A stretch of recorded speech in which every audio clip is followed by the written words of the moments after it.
un non-chrétien peut-il être juste? C'est une bonne question, parce que nous voyons dans la vie de tous les jours des non-croyants qui font des actions bonnes. Certains sont des héros. Ils vivent pour des choses plus grandes qu'eux. Donc sont-ils justes pour autant? Eh bien, la réponse va en étonner plusieurs et peut-être en mettre en colère plusieurs d'entre vous, mais la réponse est non. Pourquoi? C'est là que c'est intéressant. Dans une autre vidéo, celle sur les péchés mortels, il me semble, je vous ai parlé du fait que l'objectif, la fin d'une action, va en déterminer le caractère moral. Je prends un exemple. Lorsque je fais l'aumône, si je le fais simplement par amour pour la personne pauvre, eh ben je le fais dans un but, dans une fin qui est bonne, par amour. Donc du coup, mon action est bonne.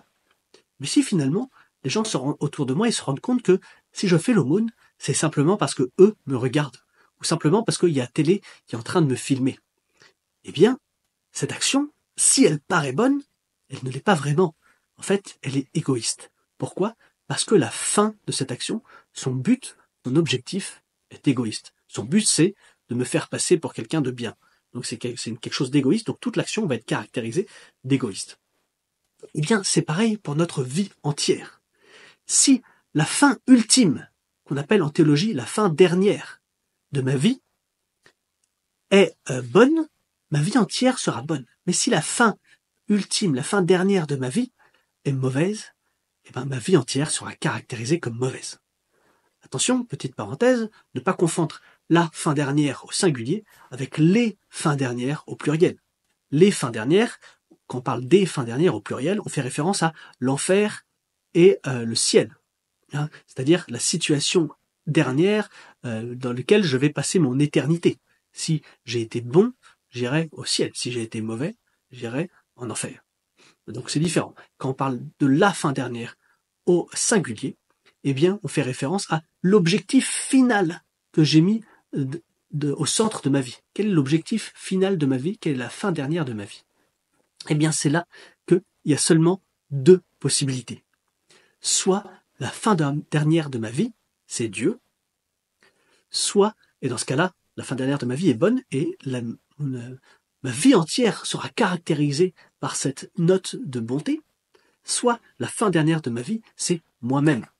Et donc du coup, la fin dernière de ma vie est égoïste, et donc du coup, toute ma vie entière sera caractérisée par cette note d'égoïsme. Mais vous pourrez me dire, je connais des païens qui n'ont pas Dieu comme fin dernière, mais qui vivent pour des choses plus grandes qu'eux. Leur fin dernière n'est pas elle-même, mais des grandes idéologies, des idées, des idéaux, etc.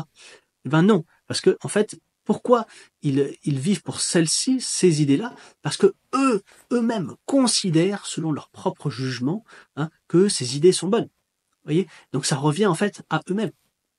Donc il y a deux possibilités. Soit la fin dernière de notre vie est Dieu, et donc du coup, toute notre vie entière sera caractérisée par cette note de bonté, Dieu seul est bon, a dit Jésus, soit notre vie entière a pour fin dernière nous-mêmes, et toute notre vie sera caractérisée par cette note d'égoïsme, et donc du coup sera mauvaise.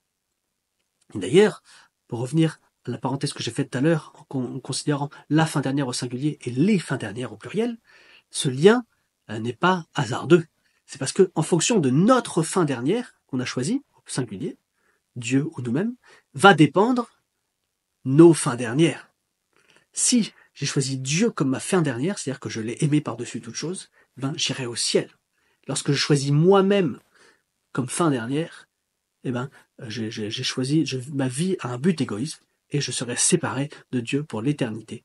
Eh ben j'irai en enfer. C'est d'ailleurs ce qu'on appelle à proprement parler une idole.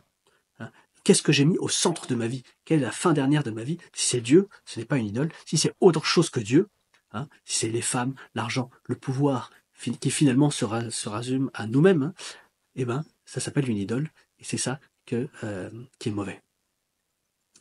Donc, une fois qu'on en est là, vous me direz, oui, c'est très bien, mais alors, tous ceux qui ont mis Dieu comme fin dernière seront sauvés, seront bons, qu'ils soient chrétiens, juifs ou musulmans, les trois grandes religions monothéistes. Eh bien, pas exactement. Parce que En fait, depuis le péché originel, l'homme n'a plus cette force, n'a plus cette capacité intérieure d'être altruiste, d'être bon et donc de choisir Dieu comme sa fin dernière. C'est au-dessus de ses forces. C'est plus fort que lui. Hein, toutes ses facultés ont été désordonnées par le péché originel et il est centré sur lui-même. On ne peut plus, par nos propres forces, choisir Dieu comme notre fin dernière. Comment fait-on alors?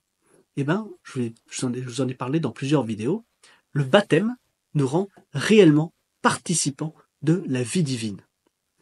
Et donc, en participant de cette vie divine, eh ben, nous participons aussi à ses actions.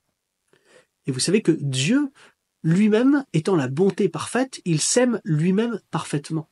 Et donc, en participant de la vie divine, nous pouvons participer à un degré inférieur, mais quand même participer de cet amour que Dieu a de lui-même. Et ça s'appelle la charité. La charité, c'est l'amour de Dieu. Et ce n'est rien d'autre que mettre Dieu comme au centre de sa vie, avoir Dieu comme fin dernière de sa vie. Seulement lorsque on est en état de grâce, c'est-à-dire lorsqu'on a reçu le baptême et la participation à la vie divine, donc chrétien, nous pouvons mettre Dieu comme notre fin dernière. Sinon, c'est au-dessus de nos forces. Donc oui, c'est vrai que c'est étonnant, c'est vrai que ça va en choquer plus d'un, mais seul un chrétien, à proprement parler, peut mettre Dieu comme sa fin dernière, du coup avoir une fin ultime de sa vie bonne, et donc être bon, avoir une vie entière qui est bonne. Hein, et c'est ça que disent les pères de l'Église, quand ils disent que seul un chrétien, seul quelqu'un qui est en état de grâce peut poser des actes méritoires. Hein, la question du mérite, c'est une autre question que j'en parlerai dans une autre vidéo. Bref, si cette vidéo vous a plu, dites-le moi dans les commentaires et surtout, abonnez-vous.